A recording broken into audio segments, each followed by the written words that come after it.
হরে Krishna. Mayapur Nitai Gour kitchen থেকে সবাইকে স্বাগতম। আপনারা কেমন আছেন? আশা করি ভগবানের কৃপায় সবাই ভালোই আছেন। আজকে চলে এসেছি আরেকটা নতুন একটা রেসিপি আপনাদের সাথে শেয়ার করব।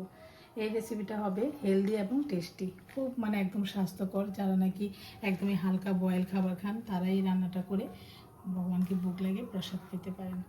এই যে ঝিঙে কিন্তু আমাদের শরীরের জন্য খুবই উপকারী একটা সবজি। একদমই এই ঝিঙেটা খুবই শরীরটাকে ঠান্ডা রাখে। এই ঝিঙেটা দেখুন আমি এরকমভাবে এই যে চিকন চিকন করে বানিয়ে নিয়েছি।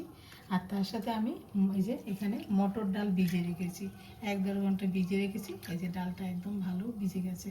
প্রথমে আমি ডালটাকে বেটে নিচ্ছি, আর ঝিঙেটাও আমি বানিয়ে ধুয়ে নিয়েছি পরিষ্কার করে। ডালটাকে আমি খুব স্মুথভাবে বেটে নিয়েছি। এখন ডালটা একটা বাটিতে ঢেলে নিচ্ছি, আর দিয়ে দিচ্ছি স্বাদ মতো লবণ আর অল্প একটু হলুদ গুঁড়ো। এবার ভালোভাবে ফেটিয়ে নিচ্ছি। এটা আপনারা চাইলে একটু হাত দিয়ে ফেটিয়ে নিতে পারেন। আর ডালটা খুব সুন্দর বেটে নিয়েছি, একদম হয়ে গেছে, স্মুথ হয়ে গেছে, আর বেশি ফেটানোর দরকার নেই। একটা কড়াতে তেল বসিয়ে দিয়েছি, তেলটা গরম হয়ে গেছে। এখন আমি এখানে ডালের প্রথমে বড়াটা ভেজে নিচ্ছি।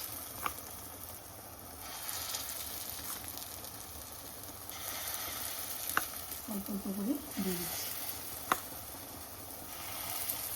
ডালের বড়াগুলো আমি উল্টে পাল্টে ভেজে নিচ্ছি।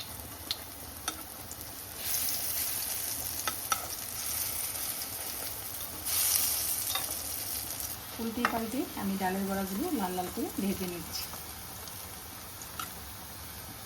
এইভাবে সব বড়া ভেজে নিচ্ছি। বড়াগুলো ভেজে তুলে নিয়েছি। আর আমি তেলটা অনেক কমিয়ে দিয়েছি, যেহেতু এটা ঝিঙে শুক্তো হবে, সেখানে আমি তেলটা একদম পরিমাণে একদমই অল্প দেবো। এগুলো বুঝতেই পারছেন, একদম পরিমাণ অল্প দিয়ে দিচ্ছি। একটা তেজপাতা 2 ভাগ করে দিয়ে দিলাম। তেজপাতাটা একটু ভেজে নিচ্ছি। আর এখানে ফোড়নের জন্য নিয়েছি রাঁধুনি। এই যে রাঁধুনিটা ফোড়ন দিয়ে দিলাম। পুরো রাঁধুনিটা একটু ভেজে নিচ্ছি। এখন দিয়ে দিচ্ছি এখানে এই যে বানিয়ে রাখা ঝিঙে, স্বাদ মতো লবণ আর দিয়ে দিচ্ছি আর একটু পরিমাণে একটু হলুদ গুঁড়ো, একদম নামমাত্র। কারণ এটা শুকতে যেতে হবে, হলুদটা বেশি দেবে না। ভালোভাবে নেড়ে ছেড়ে একটু কিছুক্ষণের জন্য একটু ঢাকা দিয়ে রাখতে হবে।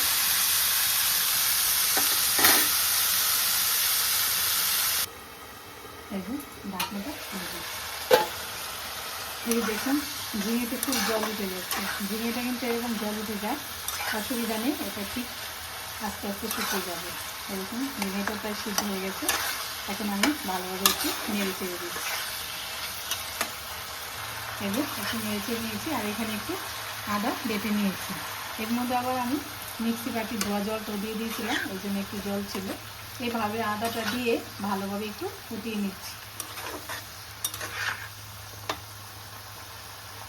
এখন আমি ভালোভাবে ফুটিয়ে নিয়েছি। এখন আমি এই শুক্তোতে জল দিয়ে দিচ্ছি।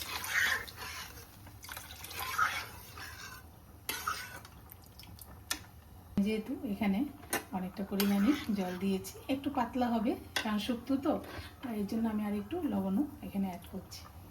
এবার লবণটা দিয়ে আমি কিছুক্ষণ একটু ফুটিয়ে নিচ্ছি। ঢাকনাটা খুলে দিচ্ছি। দেখুন এই যে ঝিঙের জুসটা ভালো করে ফুটে গেছে। এই যে এখন আমি এখানে এই যে ডালের বড়াটা দিয়ে দিচ্ছি। এই শুক্তোটা একবার আপনারা ট্রাই করে ভগবানকে ভোগ লাগিয়ে প্রসাদ পেয়ে দেখবেন গরম রাইসের সাথে। আর যারা নাকি গ্যাসের সমস্যা, হালকা পাতলা খান, তারা অবশ্যই এই রান্নাটা করে দেখতে পারেন। আর এখানে আমি একটু চালের গুঁড়ো গুলে রেখেছি, দিয়ে দিচ্ছি। এবার ভালোভাবে ফুটিয়ে নিচ্ছি।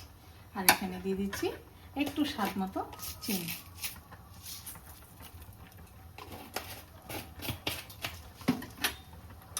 এই দেখুন একদম সব কিছু রেডি হয়ে গেছে। এই যে বড়াটা খুব সুন্দর নরম হয়ে গেছে। এখন আমি নামিয়ে দেবো।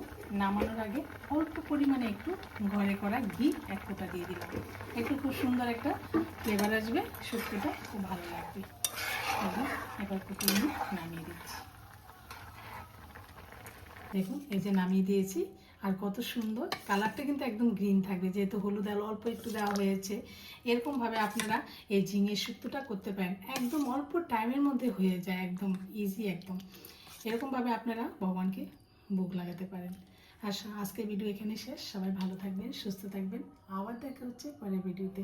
হরে কৃষ্ণ।